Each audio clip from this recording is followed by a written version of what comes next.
অনেকদিন আগের কথা। একটা বনের পাশে একটা নদী ছিল। সেই নদীতে বাস করত এক বোকা কুমির, আর বনের ভিতরে ছিল এক চালাক শিয়াল। শিয়াল প্রতিদিন পানি খাওয়ার জন্য নদীতে যেত।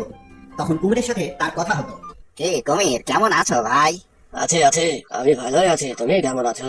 আমিও ভালো আছি, আর এখন তো খুব ভালো আছি, কারণ আমাদের চাষবাস থেকে এবার বাম্পার ফলন হয়েছে। সারা বছর খেয়ে পরে যা থাকবে তা বিক্রি করলে অনেক টাকা পাওয়া যাবে। তা ভাই, এসো না একদিন ডাঙ্গায়, দেখে যাও আমরা কি চাষবাস করছি। হ্যাঁ, একদিন যাবো। শিয়াল প্রতিদিন পানি খাওয়ার জন্য নদীতে যেত এবং শিয়াল তাকে চাষবাসের অনেক গল্প শোনাতো। একদিন প্রতিদিনের মতো শিয়াল পানি খেতে নদীতে গেছে। গিয়ে দেখে কুমিরের খুব মন খারাপ। তখন শিয়াল জিজ্ঞাসা করলো, এই যে কুমির ভাইয়া, কি খবর, মন খারাপ কেন? আর বলো না ভাই, দিনে দিনে নদীতে মাছের সংখ্যা এত কমে গেছে, এখন ঠিক মতো একবেলা আর খাবারও জোটে না। মনে হচ্ছে ডাঙায় গিয়ে তোমার সাথে চাষবাস করতে হবে। তাহলে আর দেরি করছো কেন? চলো দুজনে একসাথে চাষবাস করি। আমি তো চাষবাসের কিছুই জানি না। তোমাকে সে চিন্তা করতে হবে না ভাইটি। আরে আমি তো আছি নাকি, তুমি শুধু শ্রম দিয়ে যাবে আর আমি বুদ্ধি দেব। কুমির শিয়ালের প্রস্তাবে রাজি হয়ে গেল। সে ডাঙ্গায় উঠে এলো।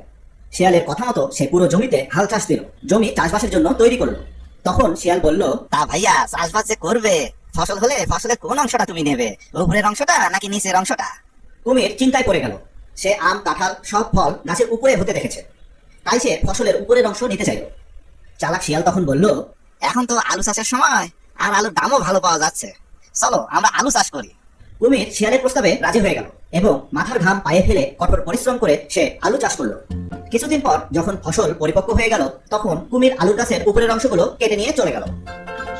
বাড়িতে নিয়ে গিয়ে দেখে সেখানে কিছুই নেই। আলুর ফসল যে মাটির নিচে হয় এটা কুমিরের জানা ছিল না।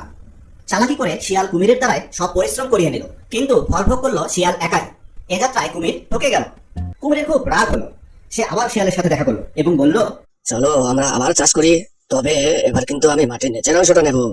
শিয়াল তার কথা শুনে মনে মনে হাসলো। সে বলল, এখন তো ধানের সিজন, আর দামও ভালো পাওয়া যাচ্ছে, চলো ভাই এবার আমরা ধান চাষ করি। এরপর কুমির আর শিয়াল মিলে ধানের বীজ বপন করলো। দেখতে দেখতে ধানের গাছগুলো বড় হয়ে গেল এবং একসময় ধান পেকে গেল। কথা মতো শিয়াল ধানের উপরের অংশগুলো কেটে নিয়ে চলে গেল এবং গোড়াগুলো জমিতে রেখে গেল। কুমির যখন মাটি থেকে ধানের নিচের অংশ টেনে টেনে তুললো, তখন দেখলো সেখানে কিছুই নেই। সে আবারও চালাক শিয়ালের কাছে ঠকে গেল এবং সে রাগান্বিত হয়ে গেল। শিয়ালকে ঠকানোর জন্য সে আবারও চাষাবাদের মনস্থির করলো। কি খবর কুমির ভাই, দিনকাল কেমন যাচ্ছে? এই তো চলছে। তা তোমার চাষবাসের খবর কি? এই তো কয়েকদিনের মধ্যেই নতুন ফসল লাগাবো। আমাকেও সাথে নাও। ঠিক আছে, তুমি সাথে থাকলে তো ভালোই হয়। এবার কিন্তু আমি উপরেরটাও নেবো, নিচেরটাও নেবো, তোমাকে মাটির অংশটাই নিতে হবে। এর সাথে রাজি থাকলে তবেই আমি তোমার সাথে চাষবাস করবো। এই কথা শুনে শিয়াল মুচকি হাসলো এবং বলল, হ্যাঁ সেটা ঠিক আছে, তো এখন তো আখের সময়, চলো আমরা আখ চাষ করি। শিয়াল ও কুমির মিলে যথারীতি আখের চাষ করলো এবং একটা সময় গাছগুলো বড় হয়ে গেল। একদিন সকালে কুমির ও শিয়াল সেখানে উপস্থিত হলো। শিয়ালের জন্য আখের মাঝখানের অংশটুকু রেখে কুমির উপরের ও নিচের অংশগুলো কেটে বোঝা বেঁধে নিয়ে চলে গেল। নদীর ধারে নিয়ে গিয়ে কুমির যখন আখের আগাগুলো চিবুতে থাকলো, তখন দেখলো সেগুলোর স্বাদ নোনতা আর নিচের অংশগুলো খাবার যোগ্য নয়। তখন সে ফিরে গেল শিয়াল কি করছে সেটা দেখার জন্য এবং গিয়ে দেখলো মিষ্টি আখগুলো শিয়াল খুব মজা করে চিবিয়ে চিবিয়ে খাচ্ছে। এতক্ষণে কুমির তার নিজের ভুল বুঝতে পারলো। প্রথমবার ঠকার পরেই যদি সে শিয়ালের সাথে আর চাষবাস না করতো, তাহলে পরের দুবার তাকে আর ঠকতে হতো না। এরপর কুমির আর কোনোদিন চালাক শিয়ালের সাথে কোনো কাজ করেনি। বন্ধুরা, এই গল্প থেকে আমরা কি শিখলাম? এই গল্প থেকে আমরা এই শিখলাম যে কেউ যখন একবার ঠকায়, তখন দ্বিতীয়বার তাকে আর বিশ্বাস করতে নেই এবং তার সাথে আর কোনো কাজ করতে নেই।